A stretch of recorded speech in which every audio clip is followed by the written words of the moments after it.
only feature a Triumph Vitesse in Below the Radar because it was a mass-produced family car. But this is my own Vitesse, which I bought way back in 1992.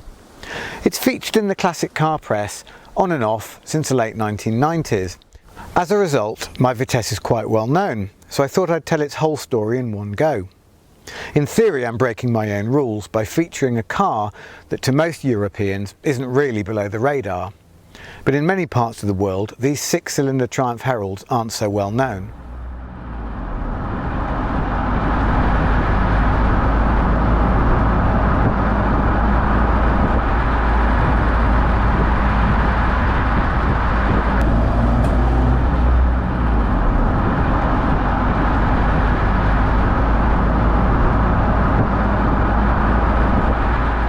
The Triumph Herald was introduced in 1959 with a 948cc four-cylinder engine.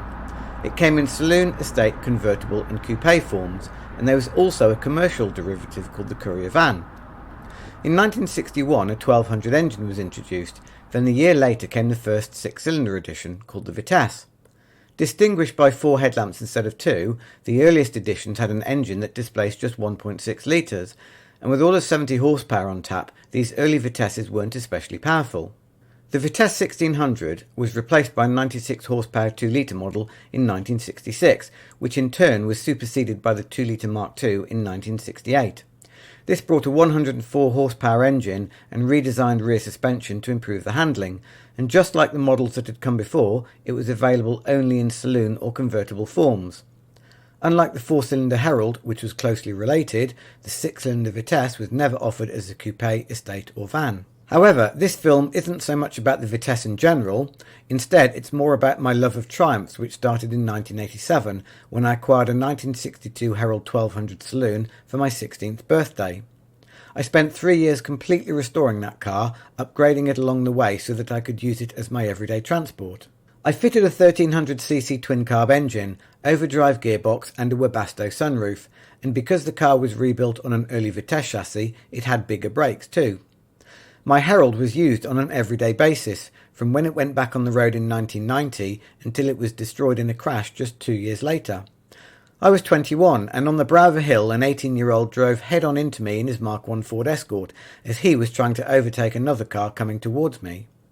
Although my Herald was a saloon, I was driving it in convertible mode, which is possible thanks to the roof simply unbolting and there being a separate chassis rather than monocoque construction. Despite a closing speed of around 100 miles an hour, I just walked away from the crash, the Triumph standing up to the impact far better than you might expect. I'd fitted inertia reel seatbelts and a laminated windscreen, plus the car had no corrosion to weaken it, but the way it looked after me was still pretty impressive. My beautifully restored Triumph being trashed just 2 years after I'd finished rebuilding it was pretty upsetting at the time, but its demise allowed me to buy the car I'd wanted all along, but which I couldn't originally afford, a Vitesse convertible, and specifically a 2-litre Mark II with the updated rear suspension. Around 3,500 of these were made between 1968 and 1971, and as the most sought after of all the Vitesse derivatives, the survival rate is pretty good.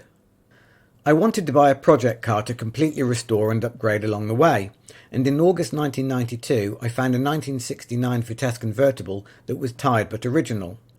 I spent the next 4 years completely restoring and upgrading it, although this time the plan was to use it only occasionally, rather than all of the time. I swapped the 2-litre engine for the much more torquey 2.5-litre unit as seen in the TR5, TR6 and Triumph's big saloons.